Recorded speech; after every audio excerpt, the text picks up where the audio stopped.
Welcome into episode 215. Be sure you're following us on Twitter at BaileyJAdams22, at by CA Simmons, at Night Sports Now, and at Pegasus Podcast. You can also email us at PegasusPodcast@ksn@gmail.com. This podcast is being recorded on a Sunday afternoon, and I think it's going to have some weird energy. I'll just get that out of the way right now. But Christian, how are you?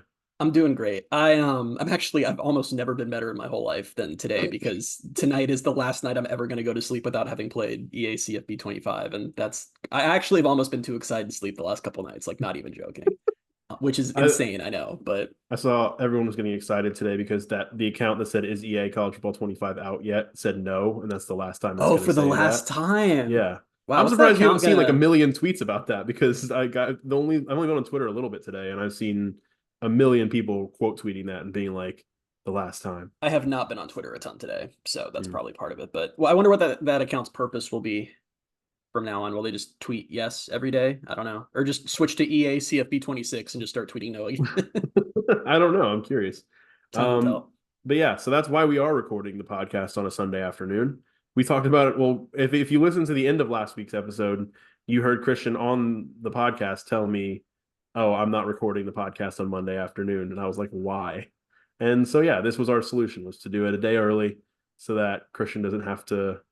Well, he wasn't going to do it anyway, so he doesn't have to walk away from the game an hour after it comes out to record the podcast. I So I'd actually be curious to get our listeners' takes on this because this is one of those things that I declared, which I in my brain was perfectly rational, was I should not be expected to do a podcast wherever this game came out. And then in the week since I declared that, and also like inconvenienced your Sunday because you've been at Busch Gardens and stuff, I'm like, oh, am I kind of a bad person for I just mean, declaring I that we need to and do this at a different time for a video game?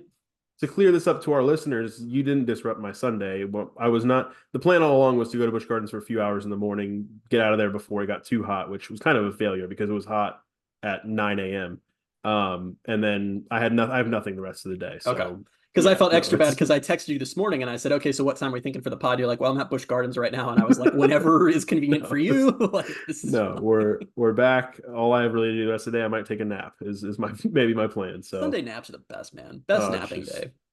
yeah, it's a good day. So on this podcast, we're going to get back to EA College Football 25 in a little bit because we're going to talk about some UCF related things we're excited to do in the game. Before we do that, though, we're going to talk about UCF's recent recruiting wins and kind of where they stack up right now in the Big 12. We haven't done a whole lot of recruiting updates lately, though we have in the news section, but we haven't actually talked recruiting and kind of how things have been going for UCF over the last I don't know, a couple months during Yeah. this cycle so far. Where do you want to start? I don't know. I literally have an outline for this podcast, but I'm like, I don't know where to start. It's always fun. We actually do this regularly where if you behind this, I was gonna say if you don't know, but Bailey always makes a very nice outline for the podcast, and I usually do my best to immediately move us in different directions, and then we get confused. But yeah, it's funny because I feel like I have a theory on this because I definitely know the last two summers in particular, I feel like we were doing a lot more recruiting centric topics and podcasts than we have. Like, have we done any really this summer before, other than just talking Um, about it in the news here and there? I don't think so. And I think part of that is that it took, this is year three or year four, depending on how you want to look at it. But I think it took this long for it to just become completely pedestrian for UCF to land highly rated recruits. I Like, I think about some of the players that we did emergency podcast for. Like, we did emergency podcast when the Harris twins committed. Like, I don't think we would do that today if no. players of that exact caliber committed. And that's kind of wild to me that it's just totally normalized now that they're just going to land really good players all the time. Well, who would we do an emergency podcast for at this point? A 5-star? That's it? Like the first ever 5-star? I don't maybe because I'm even thinking like I don't think we would have done one. We didn't do one for Kendarius Reddick, and when he No. committed, he was as highly rated as John Walker was when he committed to UCF or close to it. Who's the Yeah, last one we did? I Jalen can't actually Hayward I remember. think was the Was that last one we I did. didn't even think that was the emergency podcast, You're was right, it? it wasn't because he committed like right before we recorded an episode, so we just sort of turned it Yeah. into that. But I think I'll still count that because we would have done that if Yeah. you know. But yeah, and that was last. No one in this cycle, and that's not to say they haven't landed really good players in this cycle. They have four. They have as many blue chip recruits as anyone in the Big 12 right now. Like they've landed very good players. It's just kind of expected now, which is insane. Yeah, I think it's a mix of they've been recruiting at this level now for a few years, and it's like, oh, this is normal. Like it's just Yeah. it became normal, and I think it's also to an extent. I mean, this is something that people would have to answer individually, but people are. I think some people are caring about recruiting less because of Mm, the portal and because of everything. Like it's just like, oh, they're recruiting well, but like, can they keep the guys? Or like, oh, and then there's a lot of the, well, just tell me who's on the team when we get there kind of people now. And I mean, I don't really blame you if that's you. Um, so I think that might be part of it too. That's But another interesting way to look at it because I know we've talked about, but we do our recruiting draft once a year where we each draft the top 3 recruits who we think will have the best years for UCF from each freshman class, and then we see what happens. And all of yours are gone now, right? From our first one for the 2022 class. yeah, so it was Tommy, it was Jordan McDonald. I don't even remember who the other one was. There was another, and I lost Quan Lee Oh, it and was Nakai. Nakai. Yeah, Yeah, you got wiped also gone. out. They're gone. Yep. Which so I get that perspective too. Is that I don't know. I just you and I have talked about this a little bit off the podcast too, but I am curious going forward. I know that like you said, I totally get fans who just don't care about this stuff anymore because they're like, whatever, just tell me who's here in fall. It changes too much. But pretty much every major program UCF included is still primarily building through high school. Like portal is still more supplemental. So like, yeah, we're going to talk about guys who are either not going to make their way to campus in the first place because they decommit or get here and don't last, but still a lot of them are going to end up being the future stars of UCF. It's just the model hasn't flip to that degree yet, you know? And I guess maybe UCF fans are a little more jaded on that just because as they tried to get ready for the Big 12, they went so portal heavy. Like the number of guys UCF has starting who are portal players is like unusual when compared to wider college football. I think I wish I could. We'll probably get into it when we get into like more of the roster preview kind of stuff as the season gets closer. I'd say maybe as many as 8 or 9 of the 11 starters on defense are going to be portal guys, right? Just look at offense. KJ's a transfer, RJ's a transfer, Kobe's a transfer. Yeah. Good chunk of the O-line are transfers. Marcellus Marshall, Amari Kite. Before the Yeah, new guys they brought in. I mean, like most of the offense is going to be transfers. that's true. And I think That's it's a lot of it's the case for the defense too, is like the linebackers are all going to be transfers. Um, I just in my head, RJ Harvey doesn't count as a transfer, which I know is very stupid since he quite yeah, literally is I a felt the same transfer. way when you said RJ Harvey. I was like, oh yeah, he did transfer. Well, it's because he transferred so long ago. It was the old Yeah. school rules. It wasn't even like the free transfers. Everyone just hops in the portal. He was like an old school Was it like come 2020? home. I think his first year with UCF was 2020, or was I it think that after might have been 2020? that was the year that he redshirted, I think, as his like transfer year, right? That's Because then wild he to was think he's been here because I that think he was long. going to play in 2021. That's when he tore his ACL in the. That's what he did. It was an ACL tear, right? Yeah. Can In I the just spring tell game. you right now how ridiculous it is that you're so RJ Harvey and Mackenzie Milton shared a locker room. That doesn't feel right to me.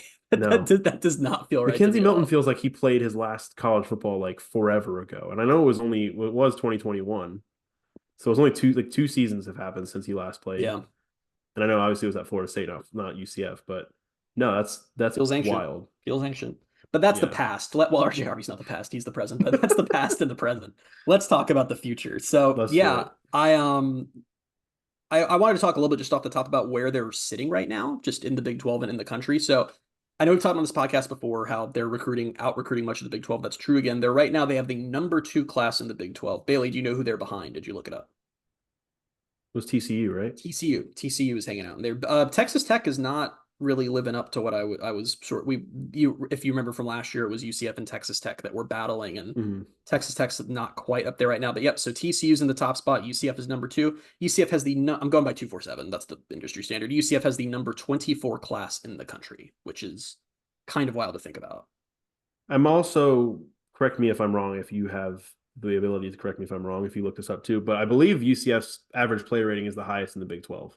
Yeah, Yeah. 88.37. The only one who might beat him is Yeah. Colorado. Let me go look. Nope, even No, Colorado's it's now going not. to be. No, yeah. Okay. I when I was looked it up really quick, I wasn't 100% sure, but yeah.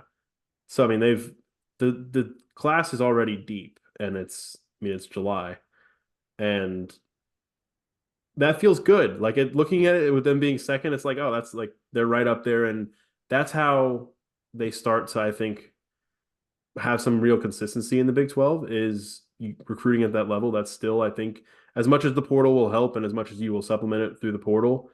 Gus talked about it last week, and a lot of coaches keep talking about like the foundation is still going to be built through high school recruiting and bringing in this level of talent. When you bring in this many talented players, not all of them are going to hit because that's never how it works. But when you bring in this many, you're giving yourself a lot of good chances to have some really good players pan out and build kind of the core of your team for the next few years as long as you can keep them. That's when it comes down to roster management and all of that stuff and trying to keep guys from going into the portal. But for now, I mean that's like you're doing the right thing. That's the good first step is getting in a class of this caliber. Well, what's interesting about all the wins they've gotten is that we just talked about on our last podcast. If you haven't listened yet, I don't know. That's interesting that you skipped our last podcast, but you're here for this one. But anyway, welcome. We talked about Brett Yormark's comments about how he's really adamant that the Big 12 needs a powerhouse, that he's 2 to 3 programs need to step up and be the teams that are really good every year. Welcome to a UCF podcast where we declare that will be UCF. I know that's super on brand, but when you talk about how that happens, it's not just like, close your eyes and pray. It's about recruiting. It's about talent acquisition. And this is now year 2 of UCF had their first full cycle as a Big 12 member, and they had it ended up being the number 3 class in the Big 12, but on paper, it was definitely number 2. It was TCU had number 2 last year, but UCF's players were of a significantly higher quality. TCU just added more commits. And now this year, they're once again number 2. Texas Tech was number 1 last year and has fallen down. Like, the 2 programs in the conference who into the second cycle of this new era are recruiting really ahead of everyone are UCF and TCU. And it's not even like particularly close. I know some fans hate when I compare it to the other group of 5 schools who moved up, but like, I'm sorry, guys, that's obviously the most apt comparison to make because they all come from the same background. UCF right now has 11 players in this class who are rated 88 or higher. 88 is like a high level 3-star and 89 is a 4-star. So UCF has 11 players rated 88, which is actually more than they had last year, which is funny. BYU, Houston, and Cincinnati right now are combined for 6.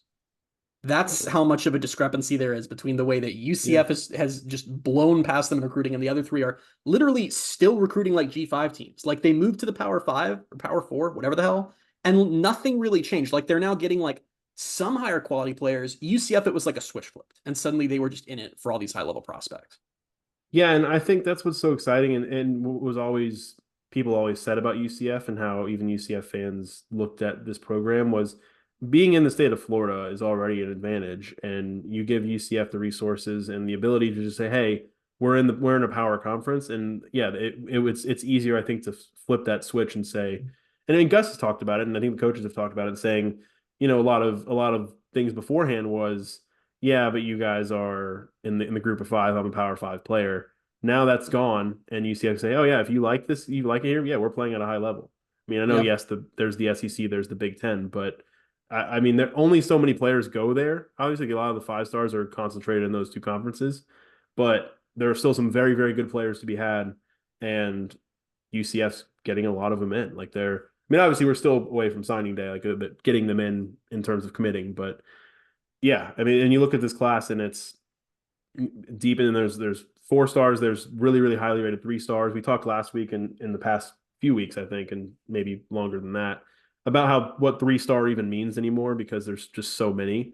Yeah. But when you look at their player ratings, like Christian Hudson's a 3-star defensive lineman that they recently got. He's an 89. That's like right on the cusp of being a 4-star. Raheem Stroud, another one. He's an 89. Daryl Desir's an 88. Mandrell Desir's an 87. Cameron White's an 86. Like, you're still getting guys up in the high 80s, and their lowest rated recruit right now is Gavin Blanchard. He's an 85, and he would be tied for the 3rd highest rated player in the 2020 and the 2021 classes, and he's the lowest rated recruit in this class.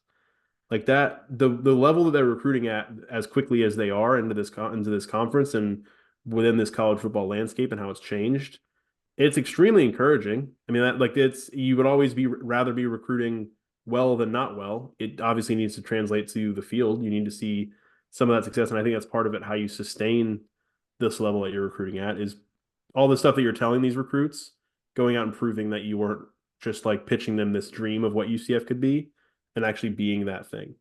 But I do think part of it is they've been living up to that, not like, winning championships. Obviously, I don't want anyone to take that and be like, what do you mean, blah, blah, blah. But one of UCF's obvious big pitches, especially when they first moved up to get some of these high level players, was we're going to let you play early because we need that depth and we need that help. And I think they're already transitioning on that pitch a bit. I don't think that's quite the same because they are a lot deeper now than they were 2 years ago. But if you're a recruit in this class, if you're a Kendarius Reddick or someone like that, and your priority is I want to go somewhere where I can get on the field right away, which has become a way bigger priority for recruits than it used to be. It used to, I guess, just pre-portal, pre-NIL, pre-everything, players were a lot more fine with, I'll wait a couple years and see what happens. Now it was just an understanding.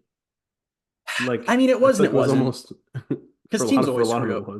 I mean, teams always screwed over players anyway. I think it's just players kind of have the power to screw them back now. So it's like they will if they can. But if you're Kendarius Reddick or someone like that and you want to play right away, and there's all these schools telling you, oh, come here and we'll get you on the field, we promise.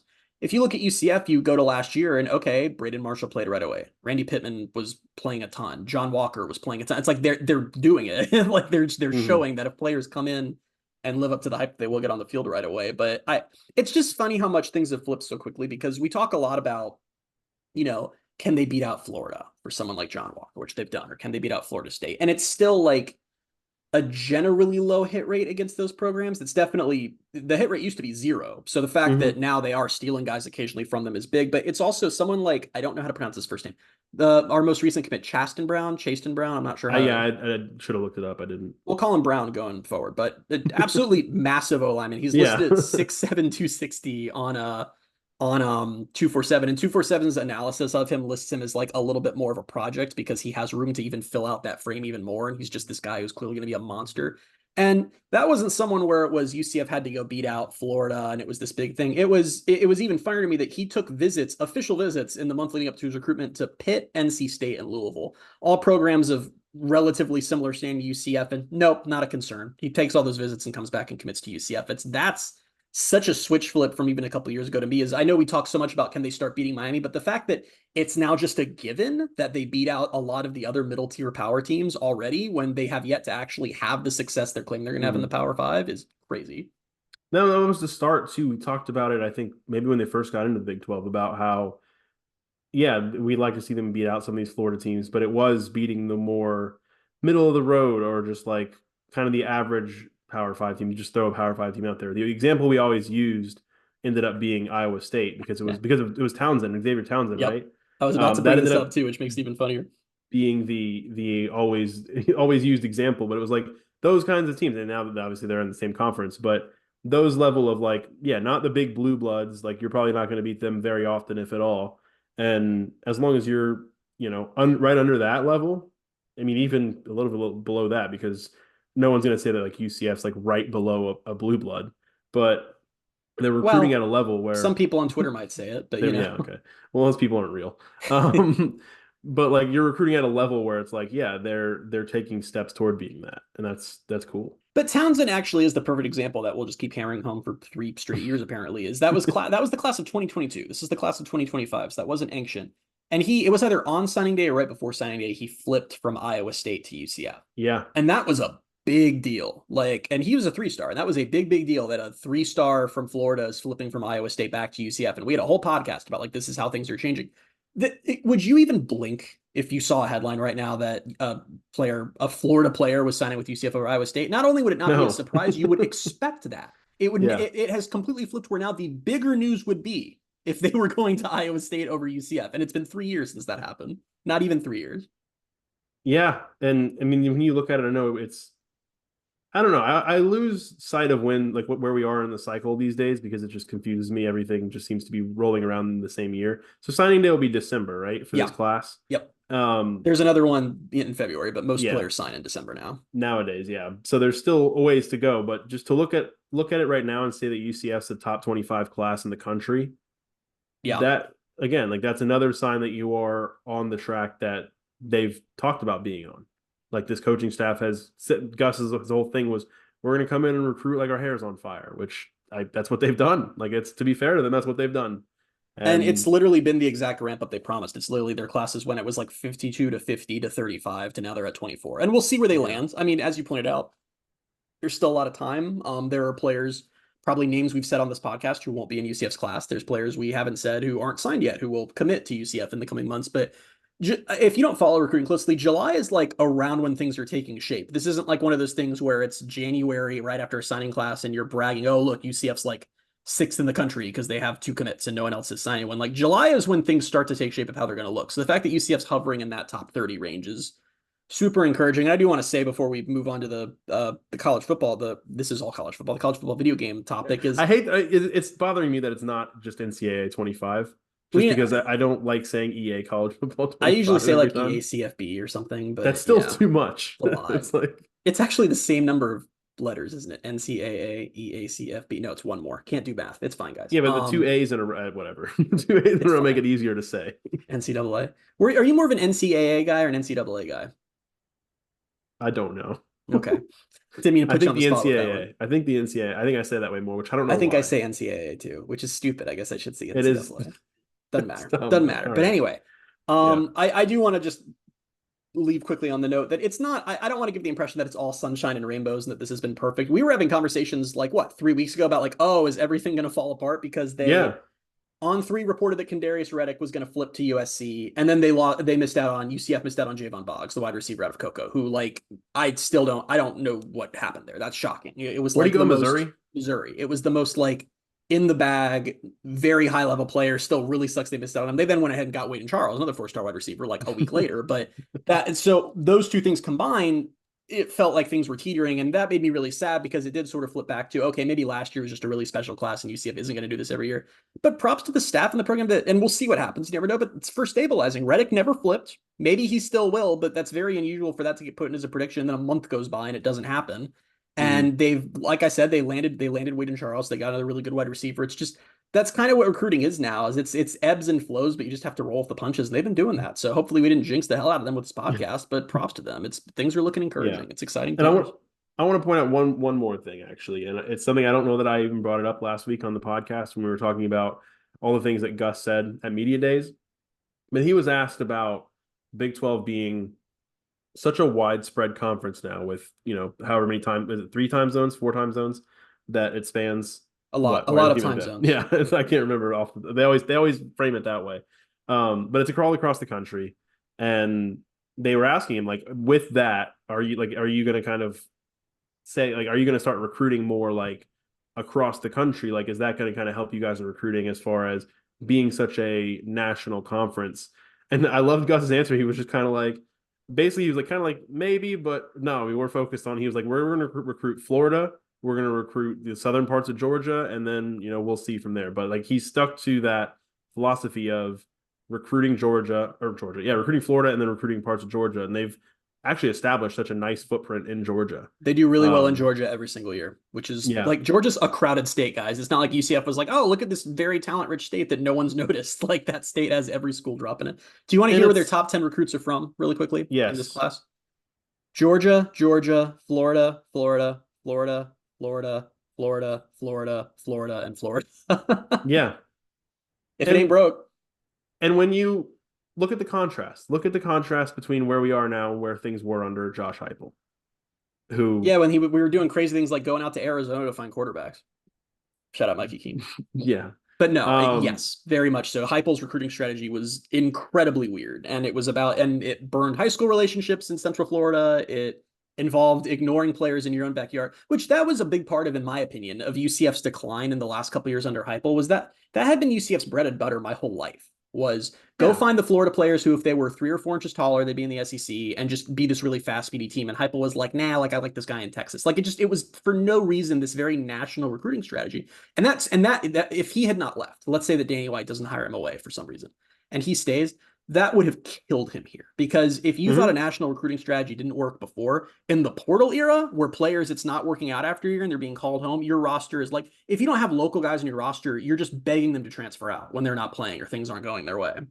It's also I know it's an extreme example, but when you look at, like you said, it being UCF's bread and butter, like getting those guys who are lower rated, not being offered by all the big ones, that's how you end up with a guy like Blake Bortles. Yeah.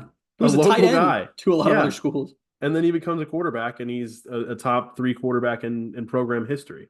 And yeah, it's a Hall of Famer. Like it's obviously been a few years now, and so it's like not new anymore, but it's still, sometimes I sit back and think like it is just refreshing that they are really just attacking Florida and, the southern parts of Georgia and that 6-hour radius that Gus talked about, I think in his opening press conference, in 2021. And that's what they're still doing, and they're still doing it with success. And it's hurt them at times. Like there have been stories of players that they really go in on, and these are, and every player is different. Like I feel like one thing that we do very poorly as fans a lot of the time is we forget that recruits are not, new cogs in the machine or like new toys to add to the offense or defense. They are like, people with priorities maybe outside of just who's going to help them win the most football games. And there have been situations where UCF really wants a player who's from Florida, but they want to get out of Florida. Their goal is to get away or go somewhere else, whatever. And that's hurt them at times. But there are so many interviews and stories you hear about the guys UCF's going after who, when they talk about why UCF stands out to them, it's, I love that my mom can be at every one of my games. I love that, I can drive home and see my family. I love that, like, this is an area I'm comfortable with. I love that my friends, like, that's the type of stuff that, and it's why it was so weird that UCF wasn't taking advantage of it, because it's not like every program can do that. I mean, UCF happens to be in one of the hotbeds in the entire country. Like if you're like BYU, you can't just say, well, we're going to build a fence around Utah. It doesn't do anything for you. Like you can build the fence, it's still empty inside. Like, so it's just to not have been taking advantage of that was crazy. And for UCF to be taking advantage of it to the level they are now and building the whole hometown hero thing and making it like a point of pride to stay home, it's been so effective. Yeah. Yeah. And I mean, we'll keep seeing how it goes. Obviously, like I said, there's I guess we are in the middle of July now. I keep forgetting what month it is, but we're in the middle of July. So still about 5 months and maybe a week until signing day. It's usually right around Christmas now, isn't it? Yeah. It's usually like mid-December. Yeah. So about 5 months away. So we'll see how things end up playing out. Like you said, there could be guys that drop off. There could be more ads, but it's going to be extra stupid this year, isn't it? Because it's going to be in the middle of the college football playoff. Like it's going to be like 2 rounds into it. They're going to have to do signing day. That's going to be very stupid. That's going to be I'm curious how that changes. UCF preparing for the semifinal matchup. That's going to be really tough for them to balance that. But well, here's my big one, not to like get off topic and just in general college football, but like, hey, you never know, might impact UCF. Arkansas, not good at football. But how like it's common for coaches to not leave their schools when they're in the college football playoff. Like everyone knows that Luke Fickell was probably leaving Cincinnati in 2021, but they made the playoff. Like he would have taken the Notre Dame job if they weren't in the playoff. Now that it's a 12-team playoff and it goes through December, like, are we going to see that still? Like, are coaches going to like be like, well, yeah, I would be leaving for a job, but my team made the CFP and like I want to do that? Or are you going to have teams in the CFP without coaches? I don't know. I hope not. Like I don't know. I hope not.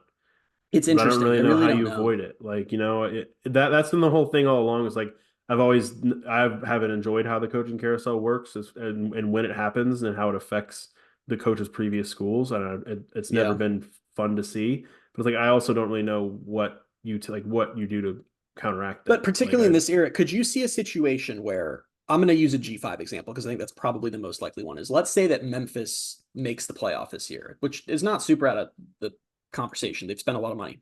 Memphis goes 13-0. They make the CFP as the G5 team.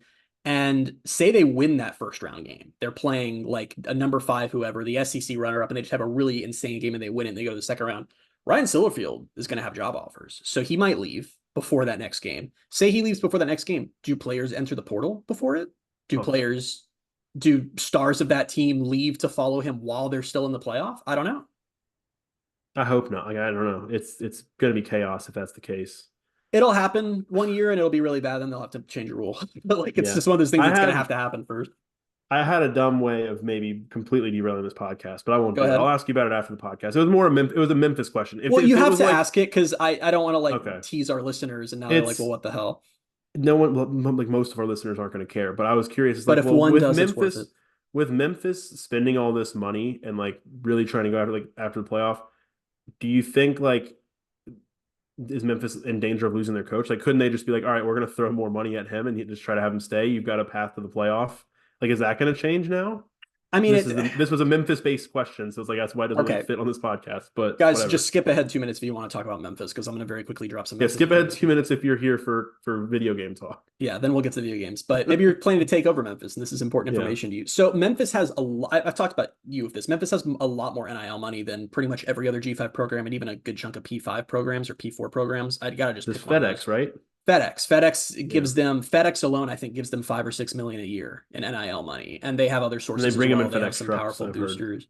Yeah, so So they have a lot of money, and they used it this offseason to assemble a really, really good team, like probably the best roster in the G5. But as far as your question is, would he leave? There's more that goes into coaches leaving G5 schools than money. Like a lot of them just have dreams of leading top tier programs. And what I'm curious about in the 12-team era is college football ever going to get its own version of Gonzaga? Like, is there some out of the major conferences program that's going to make the playoff every year and get good because of that? I'd pick Memphis because they have a lot of money. But the other thing I want to throw in really quickly, and then we'll move on, is that did we talk about the AAC commissioner's very, very dumb comments this week? I think so, but I don't remember. I'll say it for our listeners. This is why you should all be thankful that we're not in this conference. So you know how Brett Yormark was kind of a risky hire, but like worked out? The AAC's hire was like a risky hire that has already bombed. And his big solution was, you probably know that starting in about a year, or we'll see maybe even less, schools are going to be able to directly pay players. Like we can stop up the whole collective thing and they will just have a budget. And they've set the cap around 22 million. That's how much schools can pay players in a year. And Memphis is obviously planning to do that. And I think USF is trying to very hard as well. and probably I think East Carolina was the other one who's Mm. trying to get that together. And the AAC's commissioner gave an interview where he said, well, that's not really fair for our league because most of the teams in our league can't do that. So we're going to talk about setting a league cap that Oh AAC yeah, teams we did. can't spend past a certain amount, which would be the quickest way for Memphis and USF to go join the Sun Belts or something. Like they would be gone in a day if they tried that. Yeah. But anyway, very quick Memphis tangent. We're done. We can go do video game talk now. Yeah, let's talk EA College Football 25. I guess this is your signal. If you don't care about this video game, which if you don't, that's fair, I guess, but I also don't agree with you. This would be your signal, I guess, to rejoin us next week. You can leave and we'll talk to you next week. But You all should care yeah. about the video game though. But if you don't, I get it. I don't get Yeah. it, but I respect it. So this was an idea that you came up with, was coming up with 3 UCF related things to do in the game.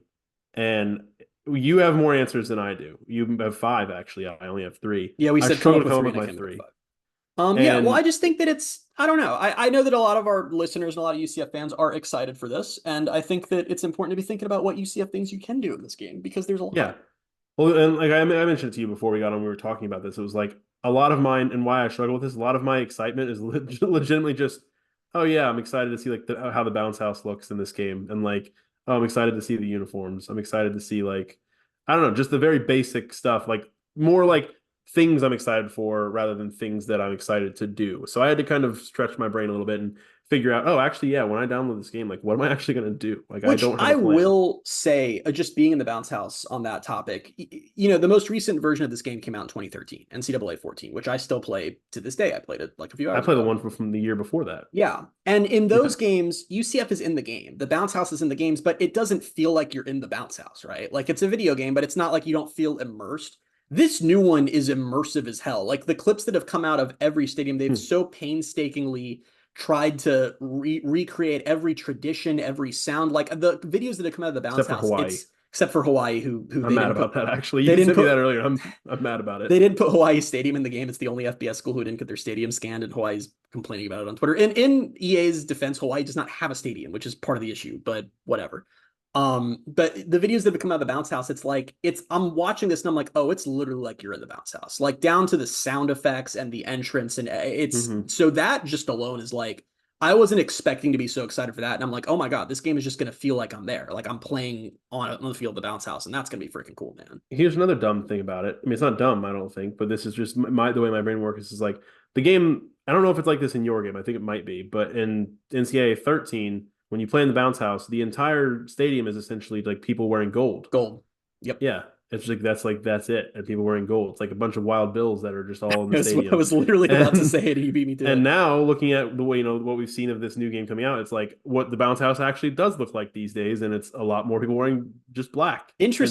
Interestingly, there was a clip online where someone was playing in the space uniforms, and the crowd was still mostly black and gold, but there were some dots of blue in the crowd too, which is very That's realistic to the amazing. space game. I just those little touches.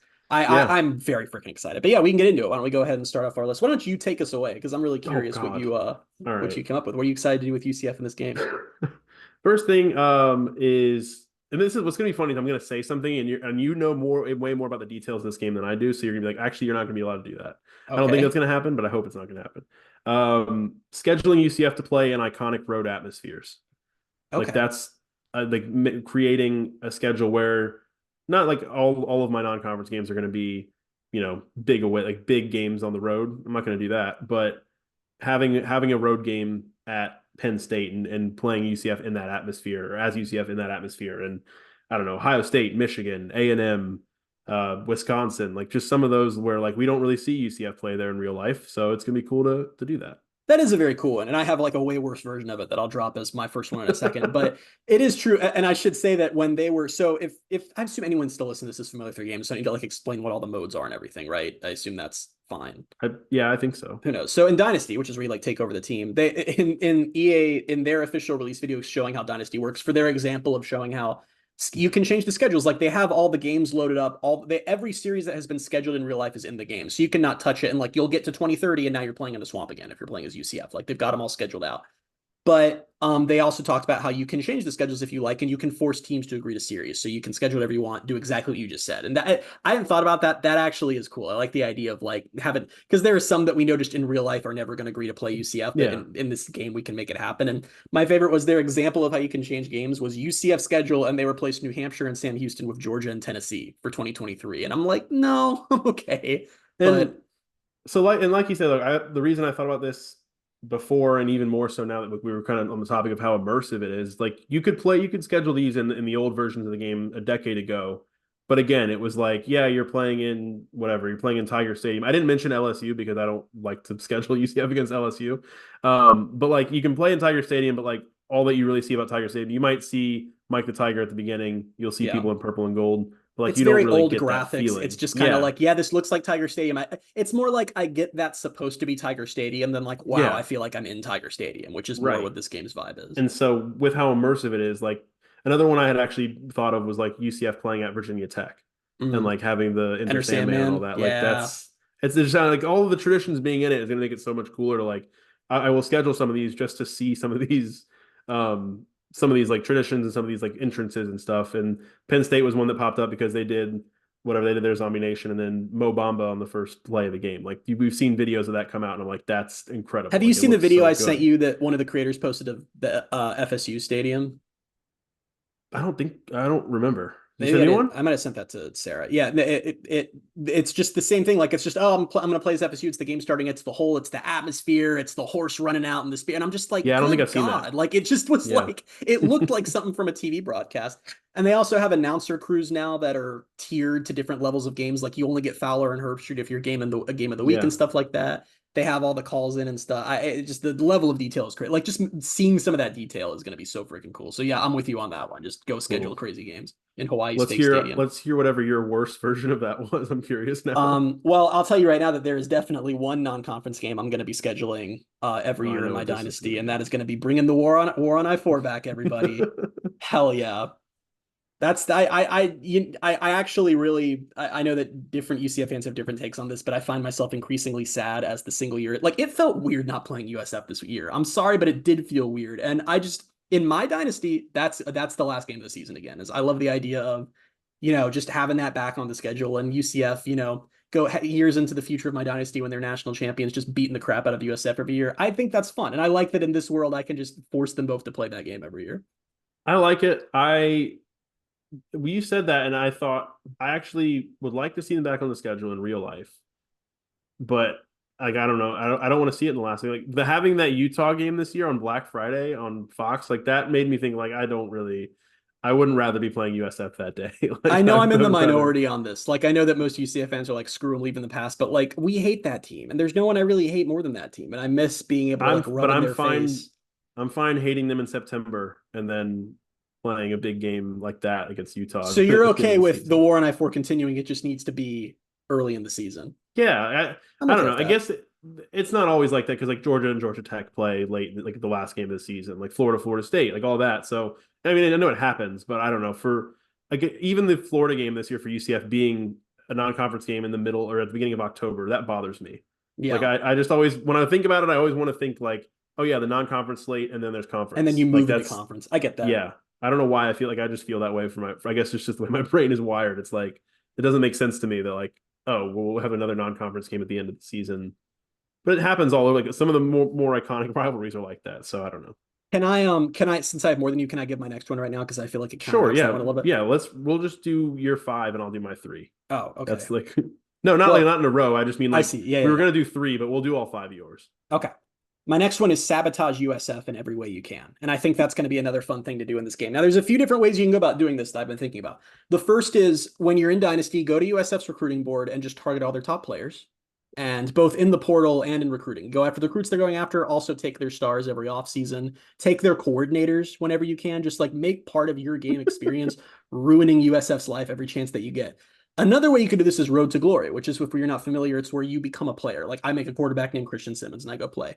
You're probably thinking, I want to play for UCF. I want to be UCF's quarterback or something. I have a better idea. be a 5-star and commit to USF, be very good, then leave them after your freshman season in the portal to go to UCF, adding maximum insult to injury that you are the star player that they're losing. I think there are lots of fun ways that you can not only make UCF awesome, but make USF's life hell in this game, and I think those are worth considering. This is like the height of pettiness. Is like spending your time in this game focusing on destroying USF. Destroying another team. I'm genuinely going to do it.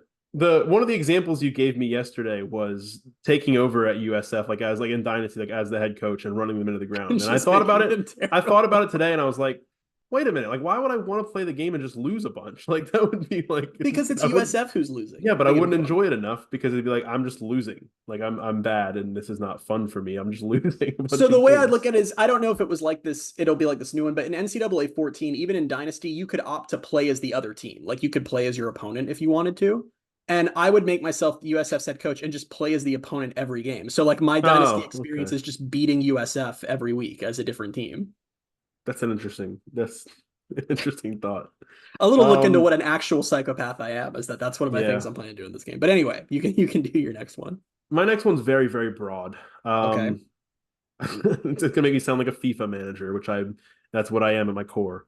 Win trophies. I just want to go win trophies with UCF. I want to win, and I phrase it that way, not say championships, because I want to see like, I'm curious to see like what the scene looks like when you win a because I feel like I don't know if it was like this in every game, but in NCAA 13 it was like the game ended, and then like if you won a national championship, the game ended, and then just cut to the like exit game screen. Like I didn't get like any. NCAA 14 had a little celebration thing, but it was like very generic. Like it was just like red, white, and blue streamers and like the players high five for a minute, and that was the end of it. See, yeah, like I can't imagine that'll be how it is in this game. In this game, I imagine there will be like a ceremony where you can see like, I don't know, KJ Jefferson holding up the Big 12 championship trophy, or like the college football playoff national championship, all that. Just them in like the national championship game, like with the patch on the uniform, exactly, and, like, trying to win it. Yeah. So all of that, and I phrase it as trophies and not championships because also this is including the Heisman Trophy. Like I want to see a UCF player win the Heisman Trophy, and I would hope and imagine that there is some sort of. Actually, I don't know. I'm curious now. Have they said anything about? Because in the past, the screen would just pop up and it would say Heisman Trophy, and then it would have the top 5. Like, so is there going to be a show that ceremony? There isn't like a ceremony in the game. It's a similar thing that used to be where it pops up like the player, their accolades, and like them with the trophy, and it's like there you go. That's not as exciting. I want to see RJ Harvey holding the Heisman Trophy. I just don't want to see Dylan Gabriel holding it. So I'm hopeful that you can run. Who's now apparently the favorite in real life. That should be, I know, it's just unfortunate because he actually really might win it. That's another thing that I should add to my list. Just a quick sixth one is just see how much, like, just do one dynasty where I just see how many yards I can get RJ Harvey in a single season. Like, let's see if we can break Kevin Smith's record. I thought of a fourth one, so I have a fourth one to now bring back when we come back around. But here, you can go for your third one now. Okay, yes. My third one is try to see a rocket launch over UCF Stadium. This is something that apparently is in the game. This was Erica at Amasola on Twitter, who works at EA, just randomly tweeted after all the creators got the game this weekend. Did anyone catch the rocket launch at the bounce house in CFB 25 yet? Assuming that's in the game, that's freaking cool. That's incredible. And I really badly want to see that. I do too. Yeah, I don't have anything really else to say. No, I don't have like any big explanation for that. I just think that'd be freaking amazing. And I wonder if it is added, if it's just like randomized, like maybe like once a season you see a rocket launch, but like I want to see it like Utah Black Friday or like Space Game, and there's just like a rocket going over the stadium. Oh yeah, I need it. That's honestly like one of my. I don't want to say it was like an emotional experience, but it was like a very, very cool experience. And I think it was 2022, the first time I saw they had the rocket launch. Was after the Georgia Tech game, I believe. Okay. I think. I think it was after the Georgia Tech. And I don't know, just something about it. They're playing Rocket Man. Like it just was like very cool. I was like, this is like a very unique to UCF thing. And like I love that this is my school and this is where I don't know. I just loved it. So I sent that one to my dad about how there's potentially rocket launches in the game, and he replied and said that they'll only be realistic if the announcers then act confused and try to say that it's not a rocket launch. Because I forgot, was that this past year or 2 years ago? I think so, yeah. But the answer goes, one guy goes, is that a rocket? And the other guy goes, no, you can't see Cape Canaveral from here. Like UCF must have set that off. Is it showing like the Falcon 9 ascending into space? It's like you quite literally can see it from here, actually. So God, that was infuriating. I'm gonna go with my next one that I just thought of, and then I'll go to the other one that I wrote down. I want to create a dynasty where I try to get as many former UCF players from the transfer portal to come back to UCF, including Mikey Keene. Okay, so my fifth one was get Mikey Keene to transfer back to UCF. So That's why I just thought of that one, and that's why I ended up like, saying it before my other one, because I figured you were gonna have something like that. like I don't know first why I thing didn't I'm think of it doing before. first thing I'm doing is KJ is going to run out of eligibility, and I'm bringing Mikey Keene back for his senior season, and it's going to be the best story. UCF fans in awe of Gus Malzahn doing the selfless thing of bringing Mikey back and hopefully going to the playoff with this I incredible was trying to quarterback. think. It was like I was thinking Mikey Keene. Who else though? Like I don't know. I'll bring back Nakai. You I'll could bring bring back back. Tommy. That could be a fun. He'd probably be That fun would to be. play Oh, with. he's probably gonna be so much fun to play with in that Yeah. game. Tommy will be like, no. He'll go to the portal and try to just be like, even in the game, like, no, not happening. No. Who else? I Can't get don't Dylan know. Gabriel because he's out of eligibility, and why would you want him anyway? Yeah. Yeah. I don't know. No, There aren't that'd any be like fun. major former UCF players who have transferred out that I'm like desperate to get them back right now. Unfortunately, like because I guess he wouldn't be in the game now, but if he was in the game, I would try to get Ryan O'Keefe to come back because that would be Oh, fun that to would be like cool. run Yeah. plays with him.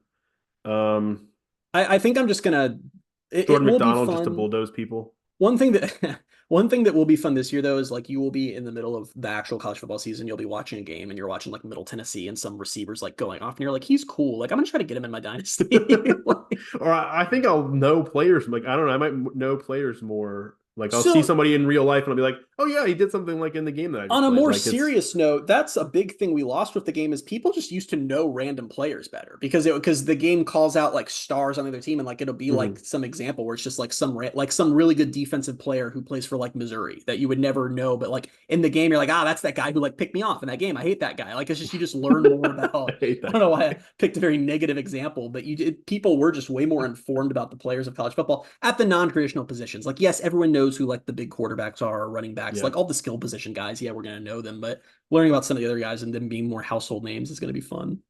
Yeah. Well, I suddenly only have So one left because you took my yeah, Mikey Dean one. I also only have one left. Yeah, So do you want to go or is it my turn, I I guess? want to end on mine because it's the most Okay. important one. All right.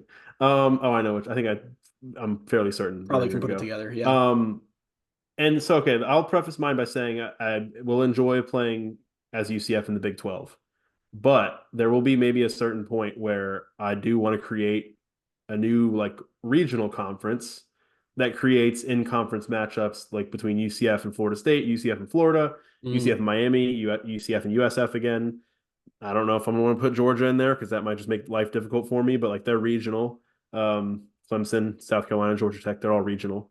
But like I think it'll be fun. Like if I just could create regional, and this is the one that I wasn't sure if I could still do. You I can don't do know it. how like involved. Well, the one thing, the problem that I always had with the old NCAA games was I would try to create whatever the conferences look like in real life, but they wouldn't let me destroy conferences. They wouldn't let me leave less than fewer than four teams in a conference. Right. So I don't know if So they'll let in me the do that new now, game, it's but that same rule. You can't eliminate a conference from existence. Every conference needs to have at mhm. least four teams, except the Pac-12, who's allowed to have two, since they only have two right now.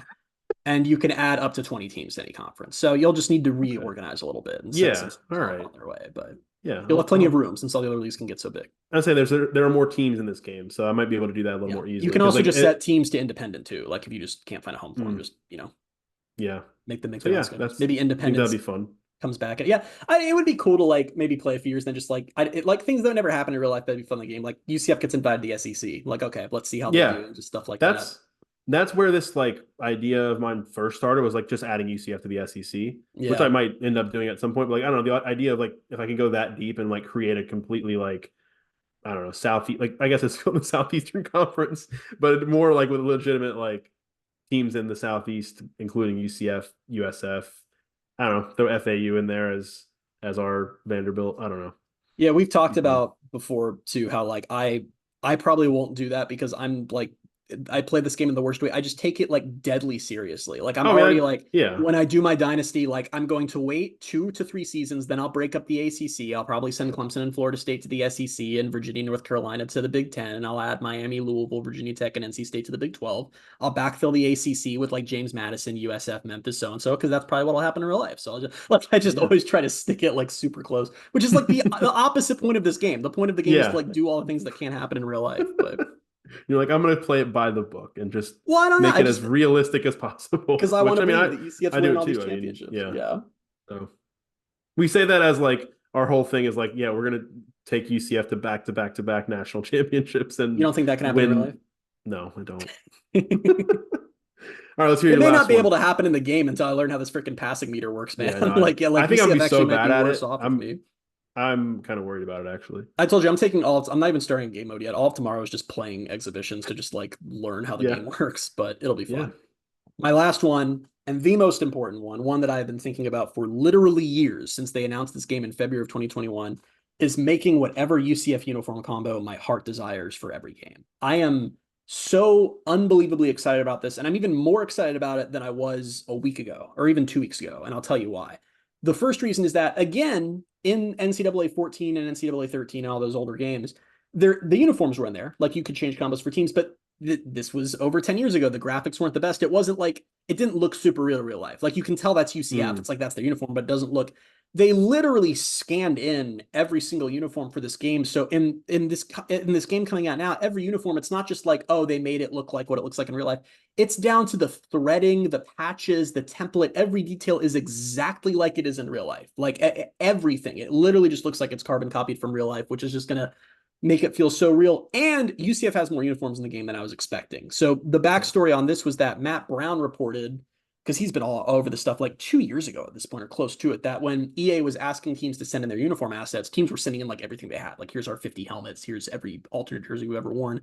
And EA was telling teams, like, okay, we have a deadline to get this game built. So, like, you need to rank priority wise what you want in the game uniform wise. You're not just getting everything. So I had assumed that UCF, it was going to be like, I assume they'd get their 4 main jerseys in. I was expecting like a gold helmet, a black helmet, a white helmet, and they'll have to pick a decal for each.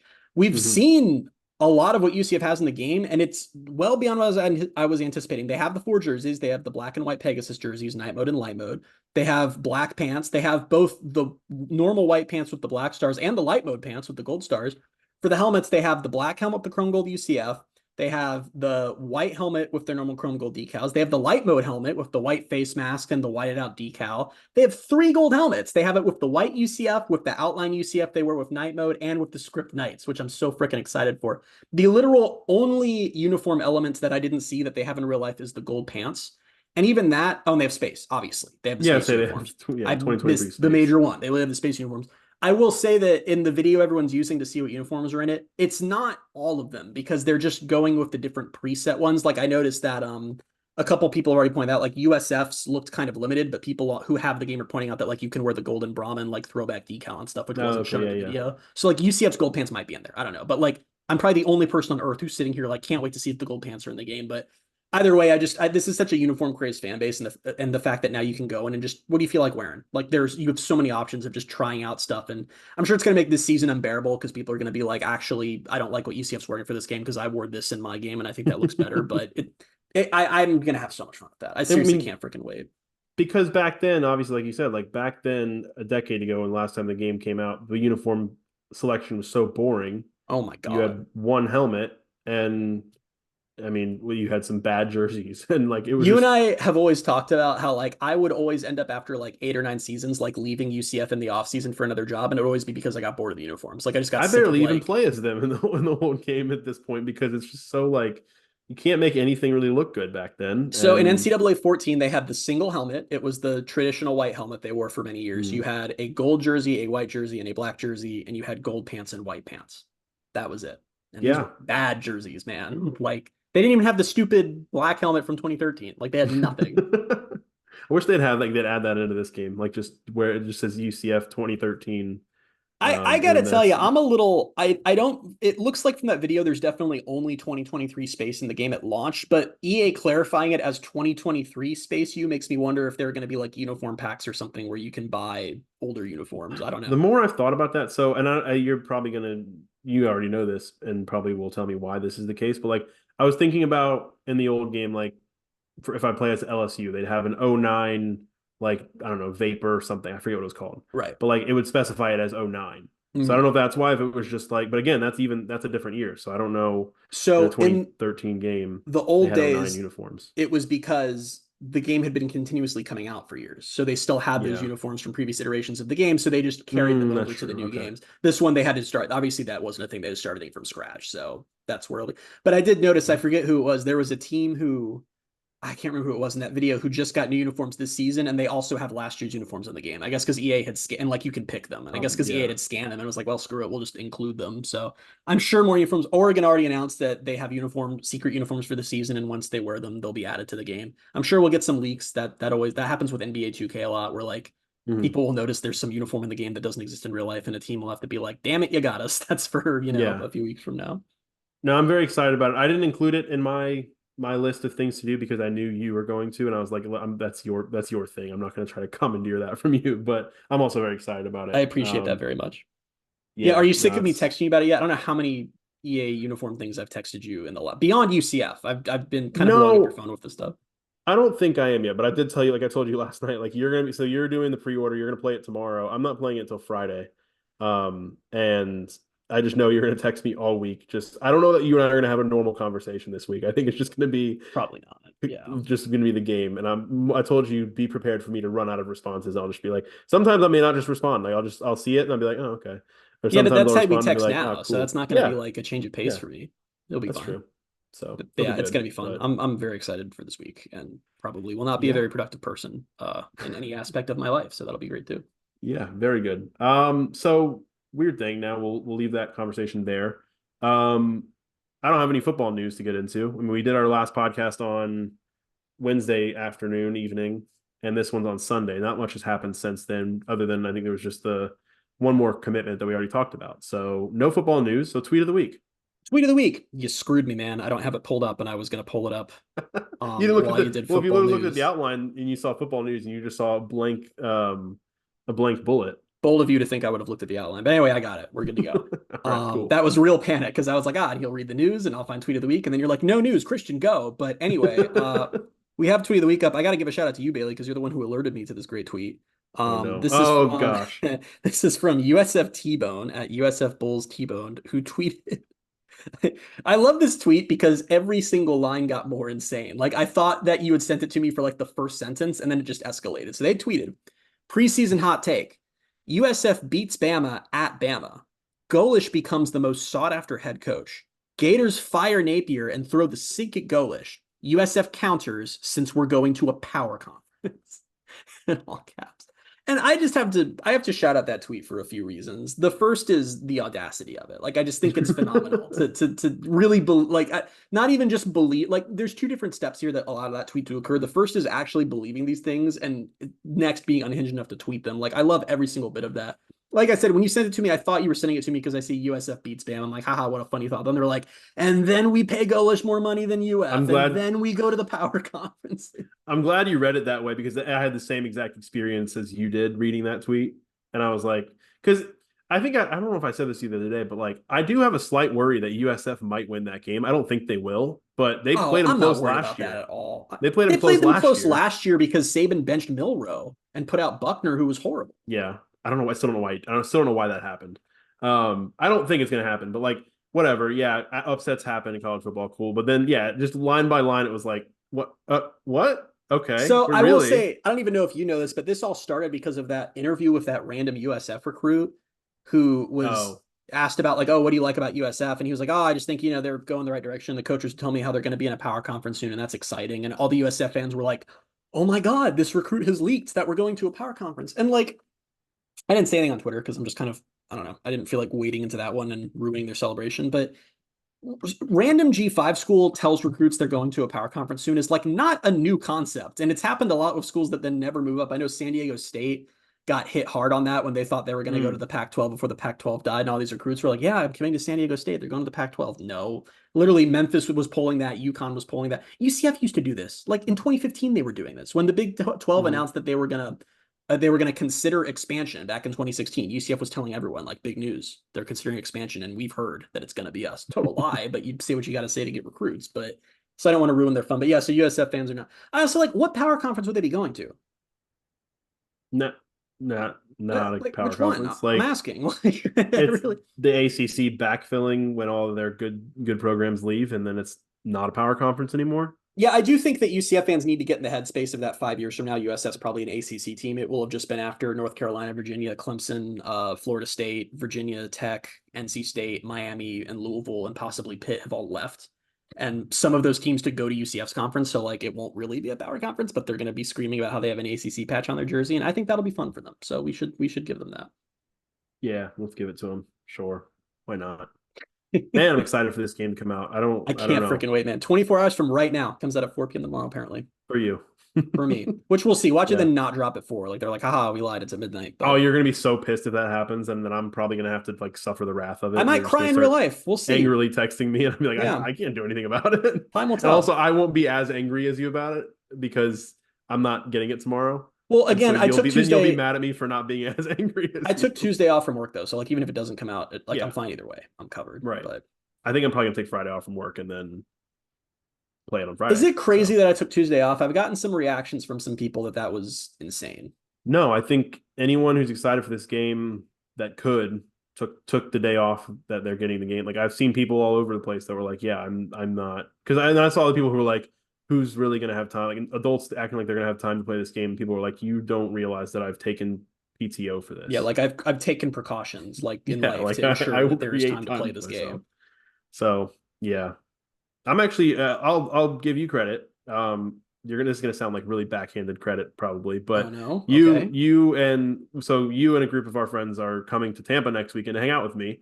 And originally I was like, I'm not gonna ask if like they want to hang out that weekend because college football have just come out the day like on Friday. This was before I thought about the pre-sale or the pre-order and all that. And I was like, I don't know, like I would not blame Christian if he just wants to hang out and sit at home on Saturday and play college football. Like I was like, if they don't come and visit me, I'm probably gonna do the same thing. So yeah, we're all hanging out next Saturday. It's gonna be fun. It's gonna be very fun. I would never ever choose a video game over you. I was waiting for you to like if the game was coming out Saturday, I may choose it over you. But since I will have had a few days, we don't have an issue. So yeah, should be fun. No, why not? That should be fun. Absolutely will be fun. It should be fun. I will be missing. We've assembled all day. We'll all be hanging out. Like, I wish I was at home playing college football right now. I actually don't like this. This is like all of our closest friends getting together. So like, I feel like I will not be missing I'll be missing the game, but like I'll be able to like make it. I'll be okay. My whole thought, I thought about this earlier, was like, I'm gonna play it Friday. We'll hang out Saturday. Once you guys leave, I'm probably gonna play it. I'll have all day Sunday to play it. So it's like, yeah. Hopefully, I don't know how long it's gonna take me to actually get good at this again because I don't know. It looks difficult. A lot of the creators who have been playing it have said that it's not like you get there pretty quick. It's the passing meter is not as scary as it looked in the shout out to the one creator, the Cincinnati. I guess she was a Cincinnati grad, I think, that played UCF and put the clips out there, and UCF had fun with it. I love that. The editing on that with if you haven't watched it, there's a clip where she's playing against another player, but who's playing as UCF, and she's all excited on something. She's like, "Oh, we're gonna stop him here." And RJ Harvey breaks free for like, what was that, like a 60-yard, 70-yard touchdown? And the edit was like the sad music, like violin playing as RJ Harvey is like spin moving and like stiff arming guys and just like bulldozing Cincinnati's entire defense. Yeah, can't wait for this freaking game, man. I'm gonna make RJ Harvey do insane things. Like it's gonna be like 2,500 yards. Like I can't even wait. Yeah, we're gonna have games like New Hampshire is his game. No one else is touching the ball. Like KJ is gonna hand it off, and that is it. Can't freaking wait. Yeah, it's gonna be a great time. What's great about doing the podcast now on Sunday afternoon is that by the next, like we'll have another podcast next week. Like, so this is this week's podcast, obviously. Yep. And we'll be back in about a week. We'll have played the game a bunch, and yeah, it'll be great. And we'll continue to play the game, and it's going to be so helpful in bridging the gap from now until week 1 or week 0, actually. And I love that. On a personal note, like training camp starts up for the NFL soon, so it's like I have that too. It's like we're getting into football, and it's great. I'm feeling my mood already on the upswing. It's fantastic. We're also getting close to college basketball season too, which for the very first time in my life I'm excited for. So. Yeah, great times. Great time. Good vibes all around. It's awesome. And then the season will start, and they'll lose to TCU, and the vibes will be gone. But then we can go play the game. We can go play EA College Football 25, and then UCF. We can rage beat TCU 52-0, and then it'll be great. I played a lot of NCAA in 2015, man. Great. Good stuff. All right. We'll be back next week with episode 216. Until then, you can find us on Twitter at BaileyJAdams22, at @ByCA Simmons, at Night Sports Now, and at Pegasus Podcast. Thank you guys so much for being with us. We will talk to you next week. Bye, everybody.